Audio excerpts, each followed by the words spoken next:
Please take your Bibles and turn to 2 Samuel 14.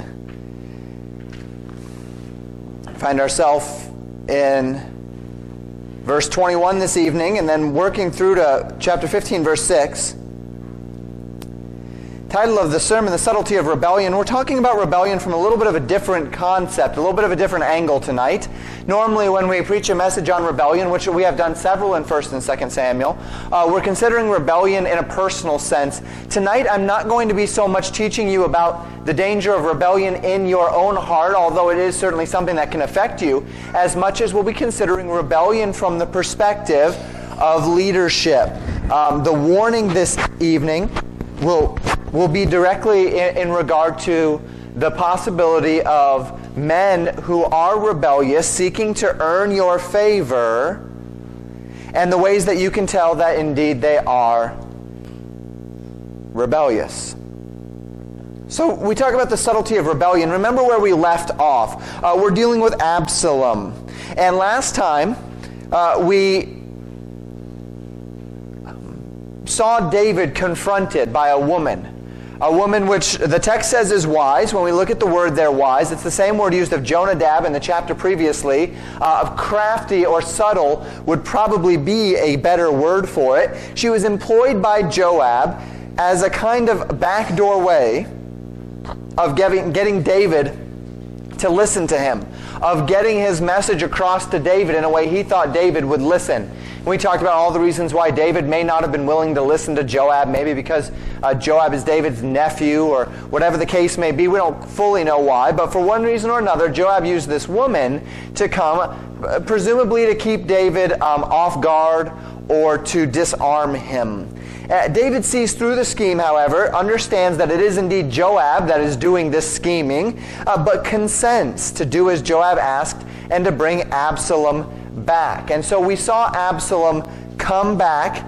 However, we read in verses 21 and 22, "And the king said to Joab, Behold now, I have done this thing. Go therefore, bring the young man Absalom again. And Joab fell to the ground on his face and bowed himself and thanked the king. And Joab said, Today thy servant knoweth that I have found grace in thy sight, my lord, O king, in that the king hath fulfilled the request to his servant." So David does send Joab to bring Absalom back, for which Absalom is very thankful. And Joab is very thankful as well. Particularly here we see Joab's great thankfulness. He bows himself to the king. He thanks the king that the king had found the mercy and the grace toward Joab, the mercy toward Absalom to bring Absalom back. And it is interesting, perhaps, that Joab is so interested in getting Absalom back. We don't really know why it is.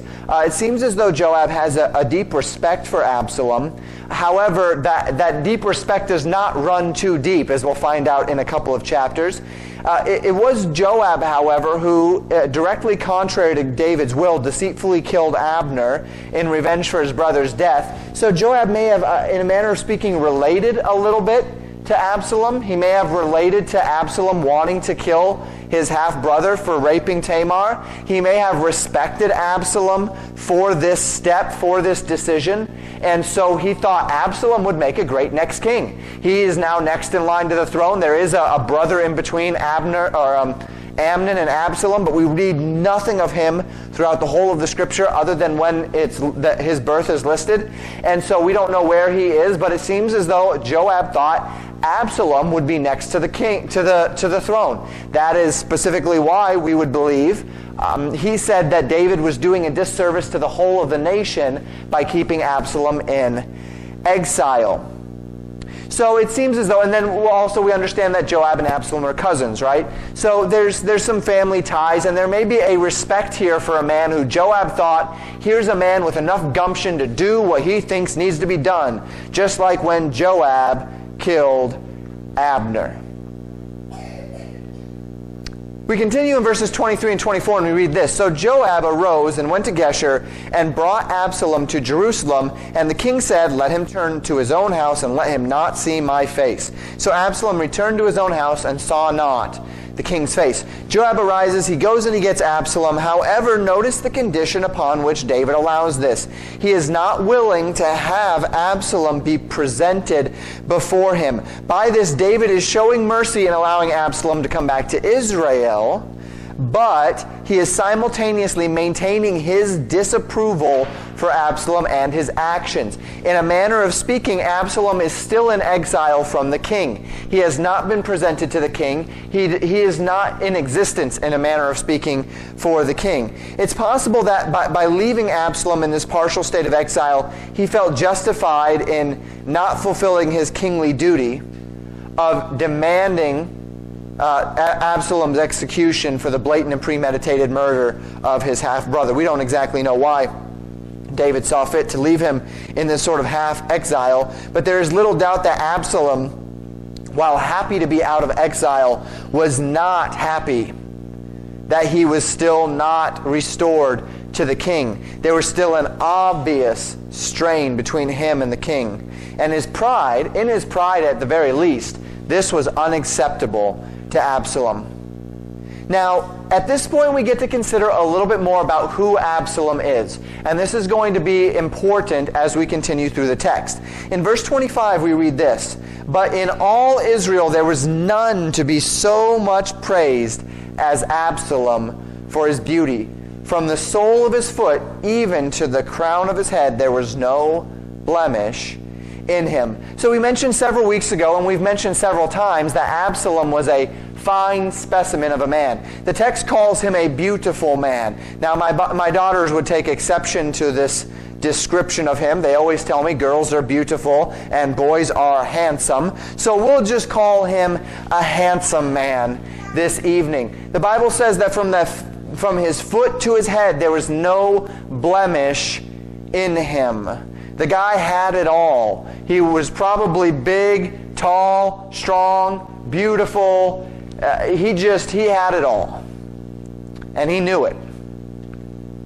We continue reading in verse 26, "And when he polled his head, for it was at every year's end that he polled it, because the hair was heavy on him, therefore he polled it, he weighed the hair of his head at 200 shekels after the king's weight." And the word polled here is a word that we don't really use much anymore, but it means to cut off. The guy got one haircut per year, at the end of the year. And the text says that he got that haircut at the end of the year every year because his hair was getting too heavy on him. This means that his hair didn't just get long in that year. It grew fast, but it didn't just get long. It must have been thick. If it was so heavy at the end of 1 year's growth, having it cut every year, that it was too heavy for him to function the way he wanted to function, it must have come in long and it must have come in thick. So every year they cut his hair and they would weigh it at the end of that year. And the text says that it would weigh in at 200 shekels after the king's weight. Now the common shekel, in the measurement of a common shekel, that would mean 6 pounds of hair. That seems extremely unlikely that there would ever be 6 pounds of hair grown in a year. No one really knows what a king's shekel was, but most people believe that it was at most a half of a normal shekel, may have even been a third of a normal shekel. If we're looking at half of a normal shekel, then that is only 3 pounds of hair. If we're looking at a third of a normal shekel, that's 2 pounds of hair, and that is far more reasonable. Some would say, well, that's still a bit much for 1 year's worth of growth. Well, the Bible says it. And other people have given some other theories that maybe that was including, at the time it was popular for the rich young people of the day to put gold specks in their hair and to make their hair glisten and such, and maybe it was with the gold specks or whatever the case may be. Either way, the Bible says it. That every year it was polled, and it was polled at 200 shekels after the king's weight. We might assume anywhere from 2 to 3 pounds of hair every year. This guy was a freak show. I mean, the guy could grow some hair.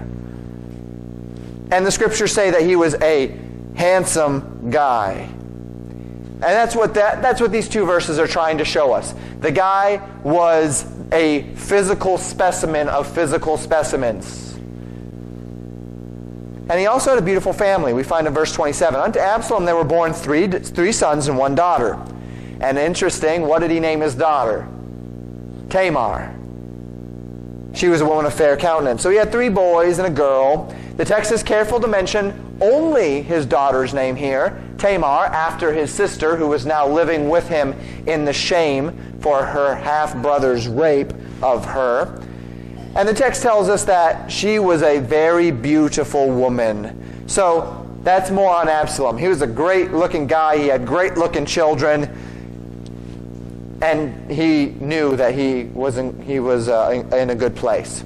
And the scriptures tell us in verse 28, so Absalom dwelt 2 full years in Jerusalem and saw not the king's face. Absalom is back in Israel for 2 years without being allowed to see the king. It's been 5 years then. 3 years in Geshur, 2 years in Israel, in Jerusalem. 5 years since he has seen his father, the king. And Absalom is sick of it. He has had enough. So we read in verse 29, therefore Absalom sent for Joab to have sent him to the king, but he would not come to him. And when he sent again the second time, he would not come. So Absalom sends to Joab. He wants Joab to go to the king. Joab got him here to Jerusalem. Surely Joab can get him to be seen by the king. So he sends for Joab. Joab doesn't come to him. It says that Joab would not come to him. Maybe at this point Joab said, hey, the rest is yours. I got you here. The rest is yours. Maybe at this point Joab was beginning to lose some respect for Absalom. We don't know why Joab wouldn't come further. Maybe he was busy. But for whatever reason, he didn't come. Absalom tries again, calls for him. Joab would not come again. Absalom is a very proud man. He's a very entitled man. He seems to not take rejection very well. So he does what any rational man would do in this situation. He burns down Joab's fields. Verse 30, therefore he said unto his servant, see, Joab's field is near mine, and he hath barley there. Go and set it on fire. And Absalom's servants set the field on fire. So Absalom sends his servants to go into the field, burns Joab's barley to the ground. He gets Joab's attention, and indeed it works. Verses 31 and 32. Then Joab arose and came to Absalom unto his house, and said unto him, wherefore have thy servants set my field on fire? And Absalom answered Joab, behold, I sent unto thee, saying, come hither, that I may send thee to the king, to say, wherefore am I come to Geshur?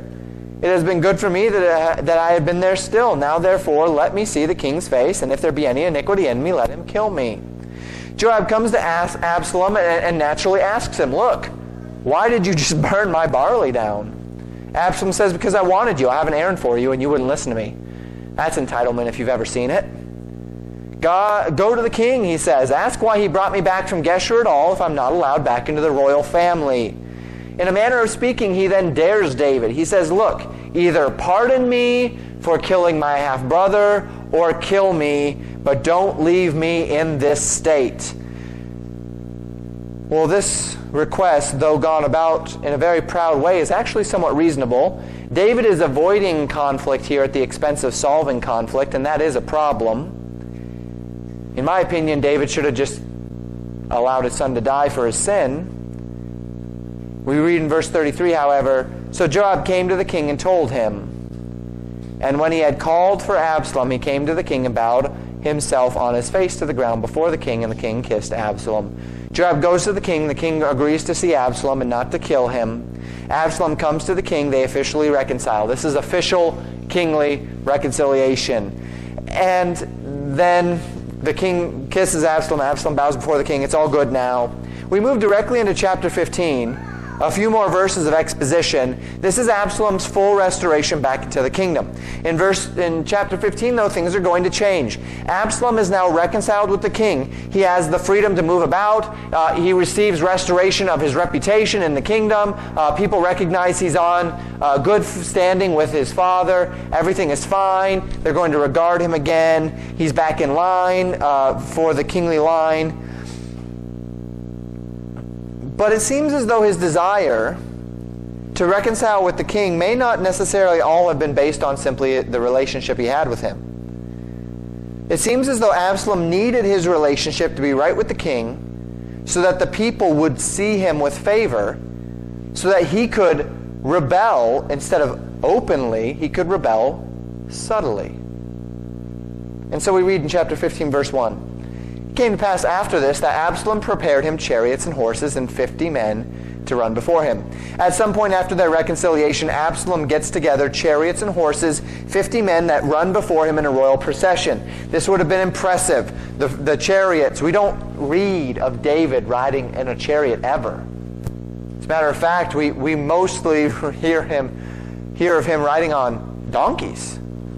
And there are times where we would see horses, but we don't see chariots. Absalom is in this chariot, and he has his horses, and he has a procession of 50 people in front of him, and he's making this big show. Far from enjoying the reconciliation with his father, far from seeking now the favor of the Father who has pardoned him from death, which he without question deserved, his pride is only increasing. He's beginning to feel like he's bulletproof. He killed a man. He got away with it. He fled to Geshur. Grandpa took care of him. He comes back. He's pardoned by the king. He's a big man. He's a handsome man.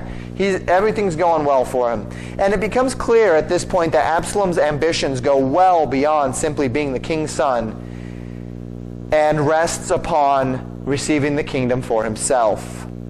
He seems to have no regard for the king's position as leader of God's kingdom. He sees his dad as a king like any other king. He doesn't see the king like David saw the King Saul. David saw King Saul and he said, "This is the Lord's anointed. I dare not touch him." But Absalom seems to be seeing his father David as simply another king. He doesn't seem to regard him as the Lord's anointed. He doesn't seem to have any interest in doing things God's way, of waiting on God's timing. His pagan mother and his pagan grandfather, the king of Geshur, both of whom were Syrians, had perhaps drawn his heart away from the truths of Israel toward the pagan ideals of overthrowing kingdoms and the will to power. He sees himself as superior to everyone, including his father, and so sees himself as the natural leader, the leader which the nation deserves. David is weak. David is passive. I'm the leader the nation deserves. I'm strong. Little did he regard the words that perhaps his father had shared with him at some point, that when God was looking for the anointed king in Israel, Samuel looked at David's 7 brothers and said, "These are good, strong, tall, handsome men. Surely one of these men must be the Lord's anointed. They're men of beauty, they're men of stature." And yet God rested upon David, telling Samuel that while man looks on the outward appearance, God looks upon the heart. But Absalom is arrayed in beauty. He's arrayed in strength. And somehow he thinks in his carnal mind that that's enough. So he surrounds himself in more strength. Horses, chariots, and men. And he parades himself with splendor. Verse 2 says, "And Absalom rose up early and stood beside the way of the gate. And it was so that when any man that had a controversy came to the king for judgment, then Absalom called unto him and said, Of what city art thou? And he said, Thy servant is one of the tribes of Israel." So Absalom takes his royal procession and arrives, the Bible says, at the way of the gate. Now the text doesn't tell us specifically what gate this is. It would seem natural, since we do not know what gate it is, to assume that it is the gate in Jerusalem. We can't know that for sure, but that would seem logical. Regardless of what city it was, the gate of the city was the place where everything happened, where business was transacted, where judgment was done. That's where the government was. If we were to think about the gate of the city today, that might be our city and county building. It would be the place where there were court cases, where there were business filings, where government business was done, where the leaders of the city congregated, where everything would happen. It was the place where decisions were made for the city and where the men of influence resided. Interestingly enough, I don't know if you've been reading the news, but they just did some more excavation on the gate of the city of Lachish, which was one of the grandest cities in the time of King Hezekiah. And they found some incredible things there. I'd encourage you to look it up if you are not familiar with it already, and see all of the interesting things they found that confirmed the biblical accounts that took place during the time of Hezekiah at the gate of Lachish. An 80 by 80, huge gate there where all of the business would have been transacted.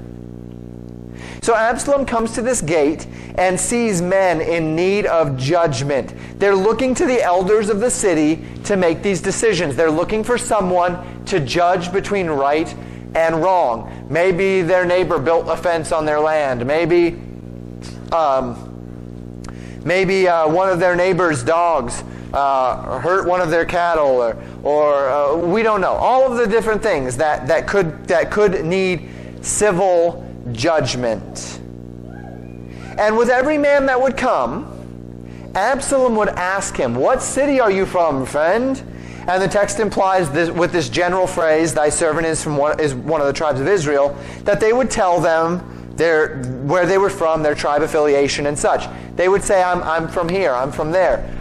It would have been the region surrounding this city, a large enough city to have a gate, a large enough city to have judges, and they would have come from those smaller rural areas to be judged at the gate. And Absalom would then reply in verses 3 and 4, "See, thy matters are good and right, but there is no man deputed of the king to hear thee." Absalom said moreover, "Oh, that I were made judge in the land, that every man which hath any suit or cause might come to me, and I would do him justice." He flattered the people. They came. They're looking for judgment. They're just going to come to the elders of the city when the elders have time. There is nobody necessarily deputed to do that job. It's just the elders when they could. They were looking for a wise man, a leader, to help them make these decisions. And he says, "Your matters, they're good and they're right, and you deserve your time. You deserve to be heard, to have a man appointed to judge your causes." Then he states the injustice and the disappointment that he was not made the judge over the land, because he is a man of the people and he wants justice. He wants everybody to have justice. He's a man of the people. What a terrible thing it is if only he could be the judge. If he were the leader of the people, the ultimate judge, everything would be so much better. Conflicts would be immediately resolved, and of course, always in everyone's favor. Absalom is pitching himself as the solution to the problems in the land. The only thing standing between the people and their happiness, Absalom seems to be saying, is the want of a strong leader. He is seeking to steal the loyalty of the people. He's seeking to make them discontented with their leadership in order that he might step into place. If that sounds familiar, that's exactly what's happening in politics right now. That's exactly the game that's constantly being played. Be discontent with the leaders that you have so that I can have the power. I want the power, so be discontent with the people that have the power now so that I can have the power. And then when those people get into power, things don't get better. They just start using the power for their ends. And then the other side says, be discontent with the people that are in power. I want the power. And it's just this silly cycle of people wanting power and claiming power for themselves. And that's exactly what Absalom is doing here. You can see how obvious it is with him. We can see how obvious it is in our own political system. This is obvious, but the people love it. Verses 5 and 6. And it was so that when any man came nigh to him to do obeisance, this is good, he put forth his hand and took him and kissed him. And on this matter did Absalom to all Israel that came to the king for judgment. So Absalom stole the hearts of the men of Israel. So these people are coming to the king, and Absalom stops them and says, I'll give you judgment here. I'm the king's son. Oh, that I was given this position. Oh, that I could do this. Every man would have justice. And when they came to do him obeisance, when they came and they kneeled down before him as the king's son, he would say, no, no, no. And he'd take their hand, and he would lift them up, and he would kiss them. A true man of the people. No, don't do obeisance to me. I'm just like you. I'm a man of the people. And so through flattery, Absalom stole the hearts of the people of Israel. We stop there for our exposition today. Just 2 points of application for ourselves this evening. One of them, the final point, will have to do with the rebellion, the topic, the title of our message. But this first point has to do with David. And this point is actually in some ways the longer of the 2 points. The first thing I'd like us to consider this evening, and this is an important one for us, so please do get this. We should always seek to avoid conflict, but we should never avoid dealing with conflict. You know, there's a difference between avoiding conflict and avoiding dealing with conflict. David avoided conflict with his son by avoiding his son. The conflict was there, but he avoided dealing with it, by avoiding his son. The conflict had taken place by no choice of David's. Absalom had killed Amnon. Now David might have been able to change that if he'd have done right by Tamar to begin with. But Absalom kills Amnon. Now there's a natural problem. There's a natural divide. There's a natural conflict. And David started avoiding dealing with it. He allowed Absalom to remain in Geshur rather than deal with the fact that his son was a murderer. Joab's frustration that reveals itself in that object lesson we learned about last week in verses 1 through 20 is not necessarily that David would have to judge his son, but that David is not doing anything. This is the same frustration that Absalom himself voices when he calls for Joab to talk to his dad 2 years later. Absalom says, I've been in Jerusalem for 2 years and my dad is just avoiding me. Let's get this dealt with. Now, we don't want conflict. No one who is led by the Spirit wants conflict. We all know people who love conflict. They seek conflict. They desire conflict. They're drawn to conflict. They desire drama. They love drama. If they don't have conflict, they go stir up conflict. We know people like that. But if you're led by the Spirit of God, you don't want conflict. A couple of weeks ago, we considered this verse. Paul writes in Romans 12:18, if it be possible, as much as lieth in you, live peaceably with all men. We ought to be living peaceably with men. We ought to seek peace. But here's the thing. Avoiding conflict is not the same as avoiding dealing with conflict. To avoid dealing with conflict that already exists is little more than to live in denial, to keep oneself and others in a state of emotional captivity, and oftentimes it simply makes the problem worse. David could just will this situation into peace. Amnon he couldn't just will this situation to peace. He couldn't just say, we will have peace here. Amnon chose to rape David's daughter. Absalom chose to murder Amnon. David didn't choose these things. His sons did. But David is their father and he is their king. And he avoids them. He avoided the conflict with Amnon, between himself and Amnon. And he avoided the conflict between himself and Amnon for 2 full years, so that Absalom said, Dad's doing nothing, I'll take it into my own hands, and Amnon was murdered. Now, the conflict with Amnon is over because Amnon is dead, and David avoids the conflict with his son Absalom, and it's going to lead to the overthrow of the kingdom. Absalom is a murderer.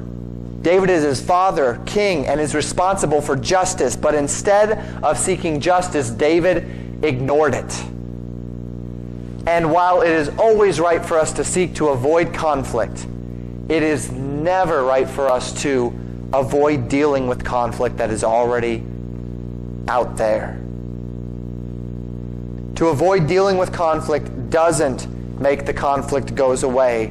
It only makes the conflict fester like an infection. And that can bring the thing that we warned you about 2 weeks ago, resentment. How much better to be open, to be honest, to clear it out. Avoiding open conflict might be the easy way, but it's not right. Our privilege to live before every man's conscience is to do so in peace. That doesn't mean the conflict will necessarily be resolved, but if it isn't, let it not be because we are unwilling to deal with it or because of our pride. Paul tells Timothy in 1 Timothy 1:5, "Now the end of the commandment is charity, out of a pure heart and of a good conscience and of faith unfeigned." Love. But not just love, but a particular manner of love. Out of a pure heart, out of a good conscience, and out of unhypocritical faith. When you look into the eyes of any man or woman, you ought to have a clean conscience toward them. Does that mean you won't have any conflict with them? No. But it ought to be that you can look them in the eye because as far as you're concerned, you've done everything you can to foster peace. And if you are avoiding a conflict that is already out there, if you are avoiding dealing with a conflict that has already taken place, then you cannot look that person in the eye in a clear conscience and say you've done all you can. If there's conflict, it ought not be because you haven't done your part to get it right, to clear the air, to show love, to seek peace. Such actions will not mean, however, that everybody likes us. In fact, 1 Peter warns that people will speak evil against us for righteousness' sake. All throughout history, we even talked about it in Sunday school this morning, Christians have been regarded as the worst people in society, called hate mongers for standing against sin, called rebellious for our loyalty to God above man. Peter said in 1 Peter 4:14-16, "If ye be reproached for the name of Christ, happy are ye, for the Spirit of glory and of God resteth upon you. On their part he is evil spoken of, but on your part he is glorified. But let none of you suffer as a murderer, as a thief, or as an evildoer, or as a busybody in other man's matters." If conflict must come, Peter said, let it only come as the byproduct of righteousness. If conflict must remain, let it remain not because we've avoided dealing with it, but because we have done everything in our power to handle it, but the other party would not.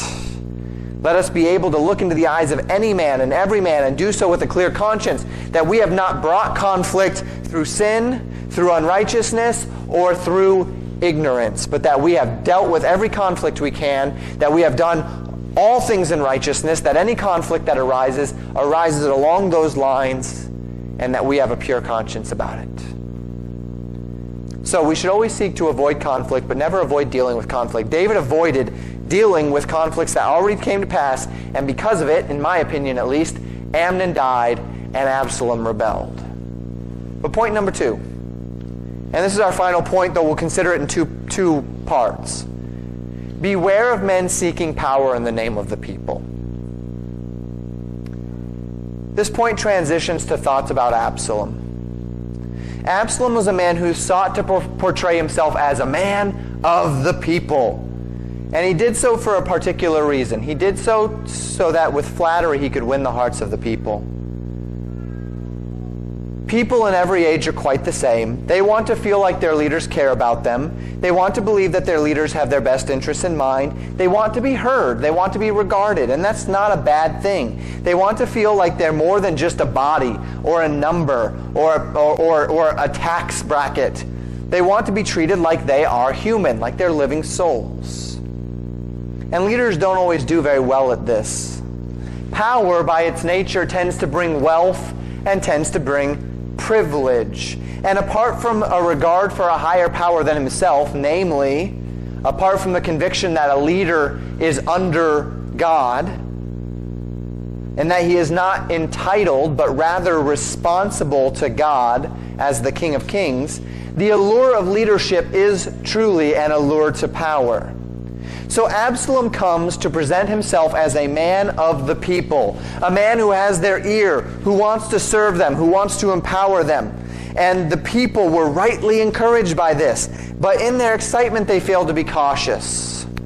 They were excited about a man who spoke what they wanted to hear, who talked like they thought. Does that sound familiar?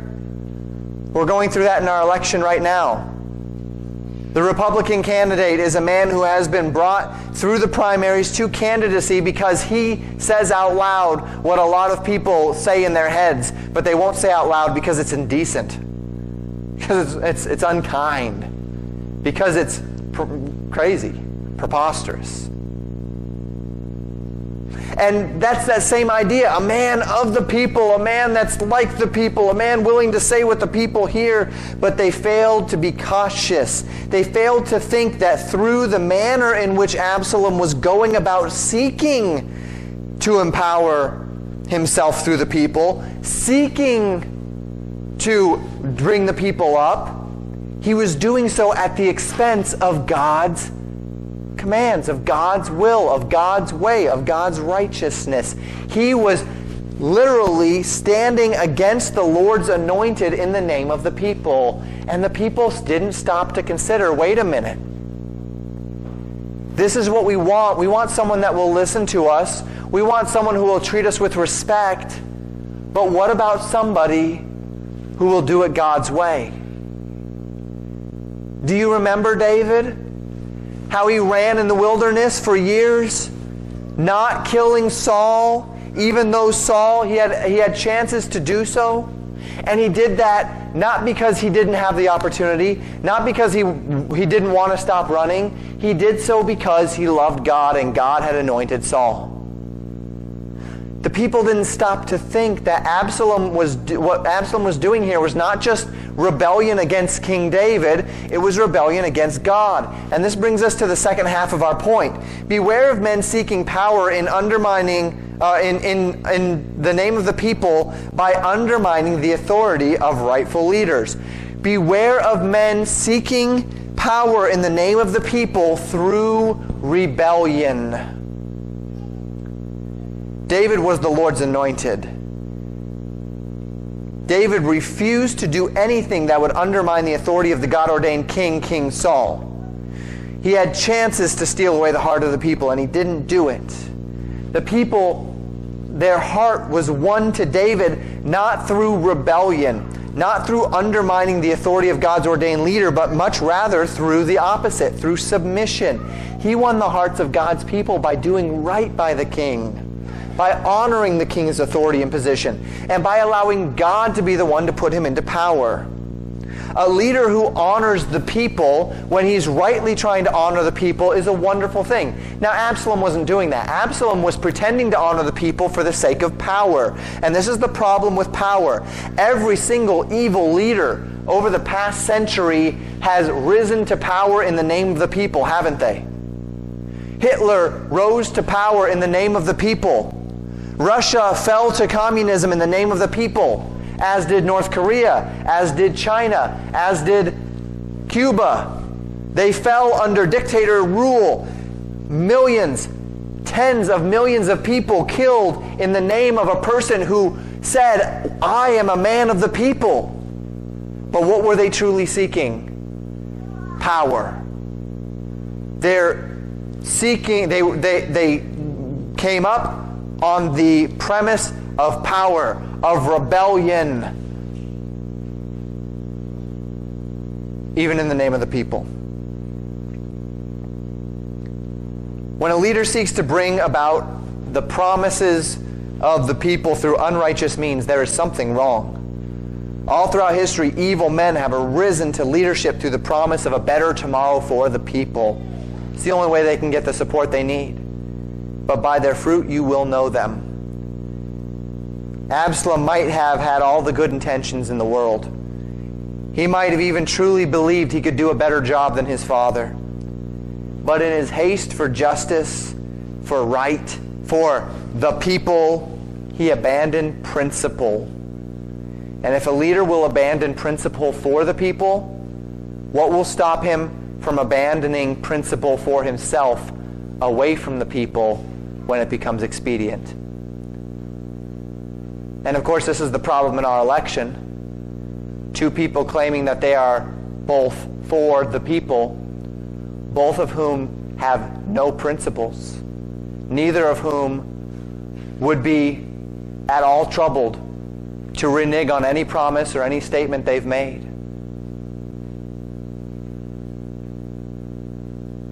We dare not become duped by such shallow leaders. We ought to beware. This is the subtlety of power over principle, of rebellion. That a man or a woman will do wrong to bring about right. And what will later stop that person from doing wrong to bring about some other end? Now, I have, to a small degree, applied this principle to the politics of the day, just because. But, as a whole, applying it to the politics of the day does disservice to this point, doesn't it? No outcome in the November election, at least as it pertains to our land's highest office, will avoid an evil tyrant being placed in that office. No leader in this conflict is anywhere near righteous or anywhere near principled. And while one or several of them may be used by God in this land for ill or for good, none of them will be a righteous leader unless some miraculous or dramatic thing takes place in their lives and their perspective deeply changes, which is not beyond God, by the way. But let's put this concept where it really matters. Let's go beyond the insignificance of the November election, and let's think about our lives. Let's think about spiritual things. Let's think about our church. Let's think about our family. God has ordained leaders. And while the reality of God-ordained leadership in no way means that those leaders are doing what is right or are pleasing God or even good at what they do, whether they be government officials, church leaders, fathers, or mothers, they are still God-ordained leaders. And while there is a time and a place for leadership to change and for evil to be sent to the dark corners of society, for evil to be cast out of a church, for evil to be removed from a family, it is essential that you and I trust that God will do it His way. Let us not be numbered among those who would support rebellion for leadership, ever. Let us not be numbered among pragmatists who would call for rebellion against authority as long as the expected end of that rebellion would be virtue. For indeed, as a person's fruit, that is what they are. By their fruit you will know them. Rebellion might bring about virtuous circumstances in the long run, but at what cost? Because evil does not produce good. We could go to Romans 13. We could go to 1 Peter 2. We could go to Ephesians 6. We could go to Colossians 3. I could remind you in all of these that God would have you submit to the rightful authorities of your in your lives, be it government leaders, be it parents, be it employers. We've talked about these many times at Legacy Baptist Church, especially in our Sunday school hour, and we will continue to talk about them as it's appropriate. But let us be mindful of the one time when God sanctions the undermining of our earthly authorities, and the only time God's blessing undergirds rebellion against authority, and that being when our earthly authorities would ask us to disobey God's authority. In that case, we say we ought to obey God rather than man. Apart from that, there is no example in the Bible of God-approved rebellion. And if a person is seeking to compel rebellion outside of righteousness, especially with the desire of putting himself into the place of the authority, you should beware. And that was Absalom. But the people were not careful. And in their indiscretion, their hearts were won by the rebel. May we guard ourselves from the same fate. See, because God hates rebellion, and rebellion is often a very subtle thing. We have a deep necessity, therefore, that we would be careful. Rebellion is at the heart of the human condition. but it is the very part of the human condition which caused the fall and the curse to sin. Absalom was a rebellious man, and he was therefore a dangerous man. His efforts sought to undermine God-given authority, and they were therefore unrighteous. And, of course, there is no such thing as let us do evil that good may come in God's economy. But you know what? Absalom sure looked good, didn't he? He sure sounded good, didn't he? He sure did good things, didn't he? God help us to see beyond a man that looks good, a man that talks good, a man that does those good things, to see his principle. God help us to see beyond the immediate, to see beyond the superficial, and to see the biblical principles which undergird them. Let's close in prayer.